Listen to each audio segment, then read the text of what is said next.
본문 말씀은 여러분들이 설교 중에 많이 들었고 또 성경 말씀을 들을 때 가장 많이 읽었던 부분이라고 생각합니다. 그 예수님께서 집에서 나가서 바닷가에 앉으시네. 예수님의 이 집은 당시에 가버나움에 있었고 아침에 일어나셔서 바닷가에 나가셨습니다. 그런데 항시 예수님 옆에는 큰 무리가 따라다녔죠. 병이 있어서 고침을 받으려고 하는 자들, 또 여러 가지 먹을 것이 부족한 사람들도 모였을 거예요. 왜냐하면 많은 사람들에게 떡과 물고기를 나누어줘서 먹게도 하셨으니까요. 그리고 또 영적으로 기갈에 걸리신 많은 성도님들이 모여들었을 것입니다. 너무 많이 사람들이 왔기 때문에 예수님이 배에 오르셔서 무태에서 약간의 거리를 두고 배 위에서 설교를 하십니다. 그리고 온 무리는 해변에 서 있었습니다. 예수께서 비유로 여러 가지를 그들에게 말씀하여 이르시되 씨를 뿌리는 자가, 여기서 씨를 뿌리는 자는 예수님입니다. 예수님께서 이렇게 말씀에 씨를 뿌립니다. 복음을 전파합니다. 진리의 말씀을 증거합니다. 이럴 때 뿌릴새 더러는 길가에 떨어짐에 새들이 와서 먹어버렸고, 그렇게 이야기합니다. 길가에 씨가 떨어졌는데 그게 뿌리가 정착할 수가 있겠습니까? 그냥 맨날 며칠이 가도 한 달, 두 달이 돼도 그대로 있죠. 흙이 없으니까. 그런데 그때 누가 와서 먹었어요? 새들이 와서 먹어버린다고 그랬습니다. 이 길가밭이라는 것은 우리가 마음을 굳게 닫아버리고 그리고 하나님의 말씀을 배격하고 거부하고 싫어하는 모든 마음과 행동들이 이에 해당이 되는 것입니다. 그래서 자기의 경험이나 학식 이런 것들을 고집하고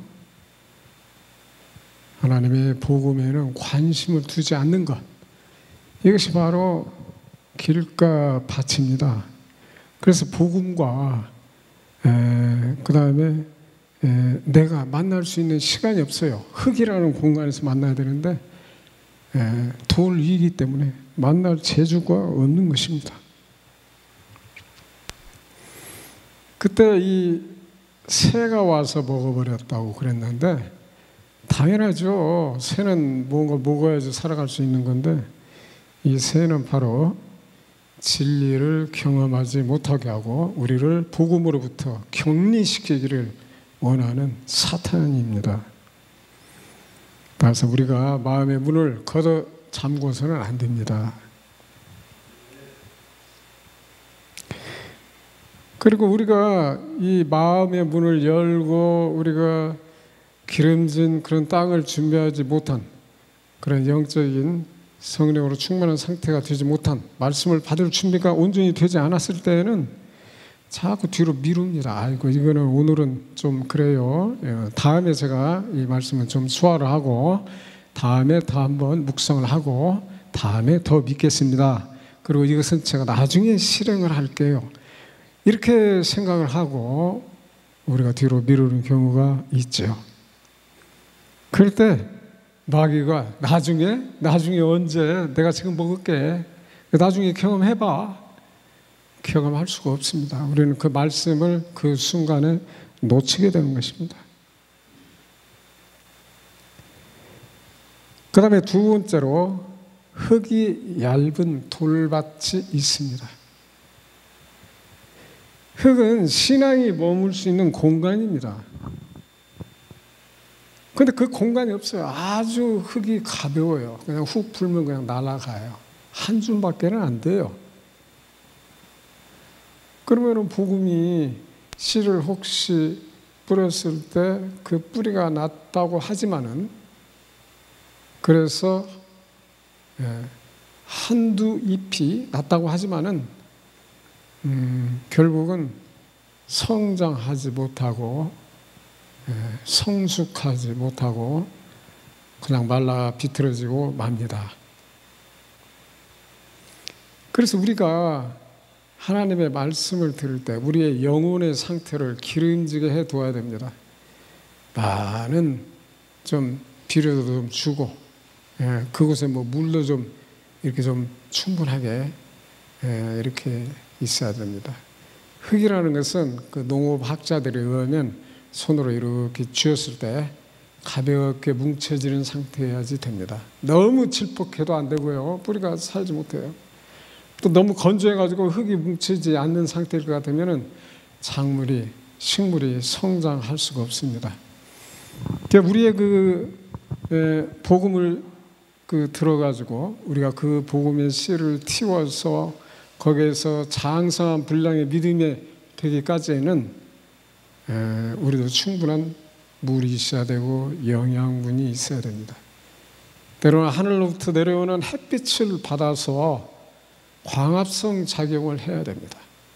그래서 더 부족한 그러한 영양분을 자꾸 보충을 해줘야 됩니다. 잎에서부터 줄기를 통해서 뿌리에다가 보충을 해야 됩니다.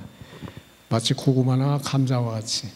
그래야지 다음에 그걸 심어서 다시 종족 보존을 하고 우리가 먹을 수도 있고, 또 고구마가 그것을 영양분을 해서 살아갈 수가 있습니다. 그런데 우리가 생명력이 없어요. 그러한 영혼의 상태입니다.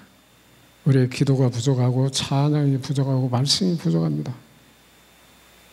그러면 복음은 제대로 뿌리를 내렸다 하더라도 지속을 하지 못하고 말라 비틀어지고 마는 것입니다. 이때 해까지 막 쨍쨍 비친다면은 아주 그 속도가 굉장히 빨라지죠. 그 해는 여기에서는 이제는 어떤 역할을 하냐면 연단이 되고 훈육이 되는 것입니다.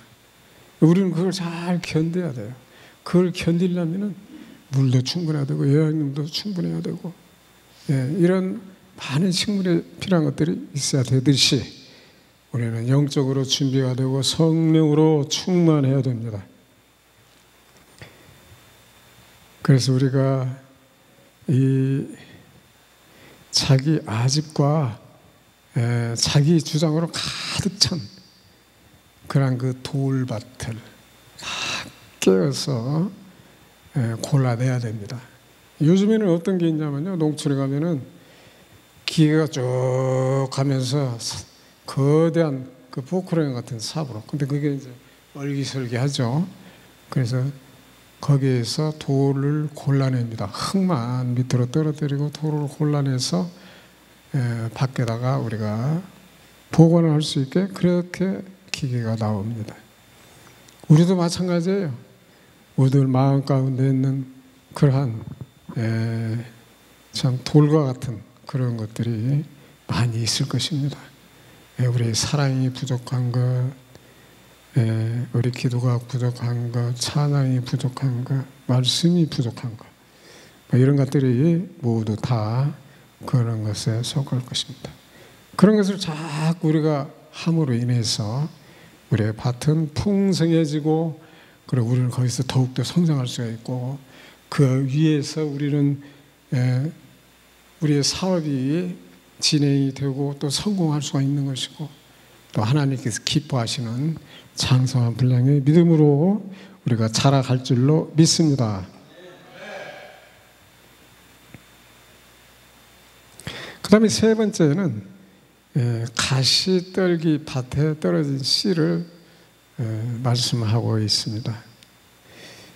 헬라어로는 가시떨기를 아칸다라고 그러는데, 여기서는 열매가 없어서 쓸모가 없는 것을 가리킨다고 그래요. 그러니까 우리가 천국 복음을 들었으면 이게 막 무럭무럭 성장을 하고 막 이래야 되는데, 열매를 맺고 그래야 되는데 그럴 수가 없어요. 예, 장애 요소가 있습니다. 그래서 기운을 꺾어버립니다. 예, 가지를 꺾어보세요. 나무의 가지를. 더 이상 자라지 못해요. 그래서 이러한 것들은 우리 신앙에 절대적으로 경계를 해야 되는데, 기운을 막았다는 것은 우리 숨을 막아가지고 질식이 들고 죽으려고 하는 그런 상태를 가리킵니다. 그 위에서 본 길가밭과 이 돌짝밭은 밭의 문제이죠. 밭에. 그러니까 무슨 문제냐면 우리 내부의 문제예요. 우리 내부의 어떤 그 믿음이나 이런 준비 상태가 잘 안 돼 있는 거예요. 그래서 막 땅을 막 깊이 갈아엎어가지고 더욱더 식물이 잘 자라고 그 영양분들을 깊이 있는 것을 드러냄으로 인해서 평소에는 먹을 수 없던 영양분을 드러내듯이 우리도 그러한 작업을 자꾸 해야 됩니다. 우리가 회개를 함으로 인해서 우리가 더욱더 참 하나님 앞에 담대하게 설 수 있는 그런 신앙으로 되어야 되고, 그 다음에 우리가 많은 기도를 통해서 또 준비를 해야 됩니다. 근데 여기서 이 가시떨기 밭은 사실은 밭의 내부의 문제가 아니라 외부의 문제입니다. 우리가 세상 염려와 우리가 세상 염려가 너무 많다고 그래요. 불과 우리가 염려해야 될 것은 제 기억에 8%밖에 되지 않는다고 그래요. 나머지는 다 쓸데없이 우리가 염려하는 거예요. 염려. 그래가지고 걱정하고 잠을 못 자고 그러는데 다 이루어지지 않을 것들, 나와는 관계없는 것들, 지나친 일종의 건강 염려증이라거나 이런 것 같이 너무 지나친 그런 것들이 문제가 될 수가 있습니다.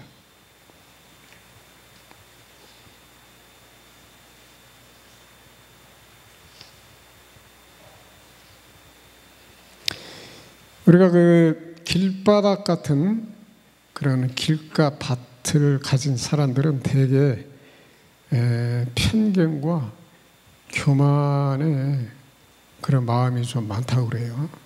그러니까 자기의 그 질서, 자기의 그 가치관, 자기의 세계관, 이걸 고집하고 그런 사람들이죠. 저도 그랬지만은 나는 아마 평생 죽어도 나는 불교 믿다 난 죽을 거야. 그렇게 생각했던 사람이니까요. 불제자가 가기는 어딜 가. 교회 문 앞에 처음으로 들어오면서 그랬어요. 뒤에서 막 뭐가 잡아당기는 것 같아요. 가지마, 가지마. 그러면서 뭐라고 하냐면, 불제자가 어디를 가? 넌 여기가 갈 데가 아니야? 그런 것 같습니다. 이것은 제 가치관, 세계관, 이것이 하나님의 말씀을 받아들일 그런 준비가 되지 않았다는 거죠.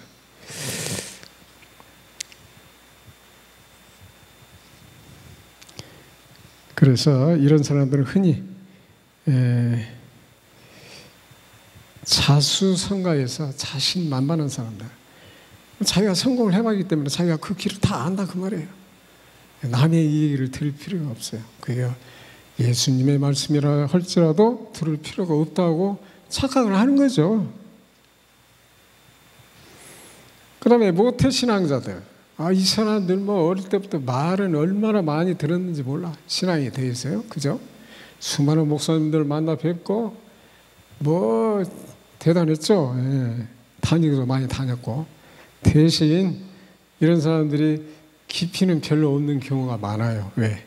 자기 본인이 뼈저리게 느껴서 믿음을 가진 게 아니고 자기 부모의 손에 이끌려서 왔기 때문에, 이런 사람들은 다시 자기 나름대로 깊은 그 영성을 자기 스스로 깨달아야 됩니다. 돌짝 같은 그런 마음을 가진 사람들은 들을 때는 기쁨으로 받아요. 그러지만 마음 깊숙이 깨닫고 그거를 자기 것으로 할 수가 없는 사람들입니다. 그래서 병이나 고쳐주면은 그걸 기뻐가지고 그냥 그때는 막 기뻐가지고 뛰고 막 그러지만 주여 믿습니다. 그러지만 조그마한 환난이나 그런 어떤 고통이 온다거나 박해가 온다거나 그럼 하나님을 배반할 수 있는 그런 상태인 것이죠. 그래서 우리는 돈에 대한 경계를 또 많이 해야 됩니다. 가시덤불 같은 사람들은 재리의 유혹에 약한 사람들입니다. 아니 11조를 어떻게 갖다 줘? 내가 그 피같이 애껴가면서 어떻게 내가 버는 돈인데 어림 톡도 없는 소리 봐라. 마음속으로는 말로는 그렇게 안 하겠죠. 그런 사람들이 가시덤불 같은 마음을 가진 사람인 것입니다. 우리가 세상 염려도 너무 많이 할 것이 없어요. 그냥 하루하루 그냥 열심히 살아가다 보면은 그게 그냥 연결이 되고 해가지고 뭐 60, 70, 80 막 이렇게 되다가 우리가 하나님 곁으로 가는 거지. 뭐 우리가 염려한다고 그래서 우리가 뭐 키를 한 자를 더 할 수가 있습니까? 우리가 뭐 할 수 있는 게 별로 없어요. 그냥 그날 조금씩 만족하면서 감사하면서 기쁘게 그냥 살아가는 것이 사실은 우리 신앙인들이 해야 할 줄로 믿습니다. 물론 비전은 있어야 돼요. 내가 하나님을 위해서 내가 무슨 어떤 일을 해야 되겠다. 이건 꿈을 자꾸 키워야 됩니다. 근데 그런 것을 갖다가 꿈을 먹지 않으면은 나중에는 되는 일이 없어요. 내가 어디로 가는지도 몰라요. 그냥 아무 걱정 없이 그냥 왔다 갔다 그냥 허송세월만 보내고 그리고 완전히 나중에는 백수 같은 상태가 되고 말기 때문에 우리가 비전은 딱 가지고 있어야 됩니다. 하나님, 저는 이렇게 살게요. 그거는 있어야 돼요. 그러니까 여러분들도 그런 마음을 가지시기 바랍니다.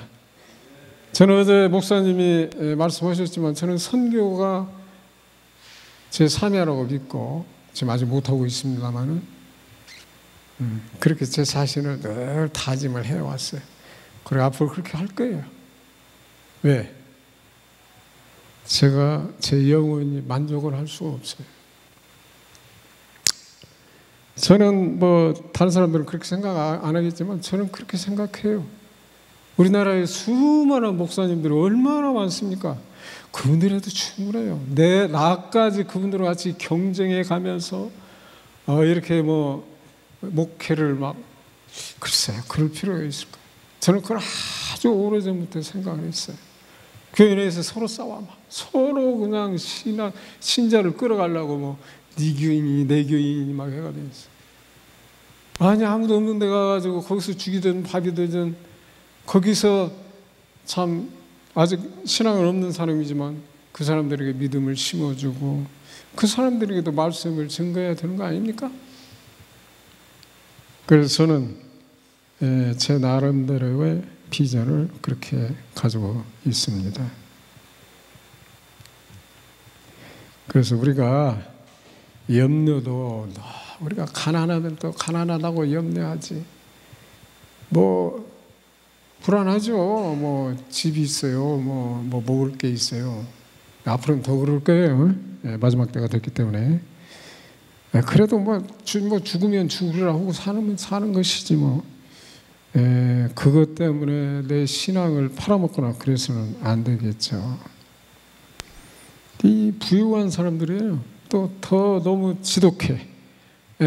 돈을 많이 벌었음에도 불구하고 100억 번 사람은 1000억을 벌려고 그러고 1000억 번 사람은 1조를 벌어야 되고 뭐 그것뿐입니까? 뭐 세계에서 자기가 최고가 돼야 돼. 근데 그렇게까지 할 필요는 없다. 우리는 언젠가는 다 우리 생을 마감을 해야 되고 하나님 앞에 가서 정산을 해야 돼요. 내가 너에게 이만한 정도의 수명을 주었는데 그동안에 뭘 했느냐 이걸 가지고 그 시간 동안에 너 혼자 먹고 싸고 그랬어? 그 소리만큼은 듣지 않아야 돼요. 예, 그래도 저는 이런 것을 했습니다 하고 뭔가를 하나님 앞에 내놓을 수가 있어야 됩니다. 그래야지 내가 상급을 생각할 수가 있는 거예요. 그래서 우리는 그 마지막 때에 그 상급을 바라고 그것을 쫓아간다고 바울 사도는 말씀을 했습니다. 그분도 상급을 쫓아갔어요. 우리가 뭐 겸손하게 나는 뭐 그런 거 쫓지 않을 거야. 주어도 나는 안 가질 거야. 그럴 필요도 없고 그렇지도 않을 거예요. 뭐 그 정도 욕심은 오히려 그게 진정한 욕심 아닐까요? 이 세상에 있는 건 다 놓고 가지만 하늘나라의 그 상급은 누가 빼앗아 갈 사람도 없어요. 누가 달라고 하는 사람도 없어요. 그리고 그것은 영원해요. 왜 그것을 우리가 소홀하게 여깁니까? 그게 진짜인데 이 세상에서 잠깐의 고통, 이 세상에서 잠깐의 희생, 이 세상에서 잠깐의 그 부족을 가지고 그것 때문에 자기의 신앙을 팔고 그래서는 안 되겠죠. 그게 진짜이기 때문에. 여러분들은 그 진짜가 무엇인지를 알기 때문에 이 자리에 지금 와서 앉아있는 줄로 믿습니다. 그리고 여러분의 그 믿음이 그대로 실행이 되어서 하나님께서 여러분을 기쁘게 받으시는, 연락하시는 그런 성도들이 다 되기를 축원합니다. 그래서 우리가 진정한 그러한 신앙을 가지지 못한다면 우리가 남는 것은 사실은 번뇌와 고통과 슬픔과 그리고 질병뿐입니다.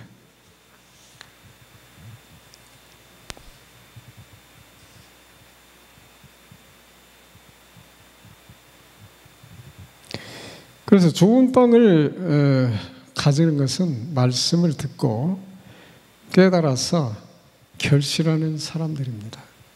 말씀을 듣고 영혼 깊이, 우리 영혼 깊이 받아들이는 거예요. 막 눈물을 흘리면서까지라도 막 내가 왜 저렇게 살지 못했던가 하면서 깊이 자각하는.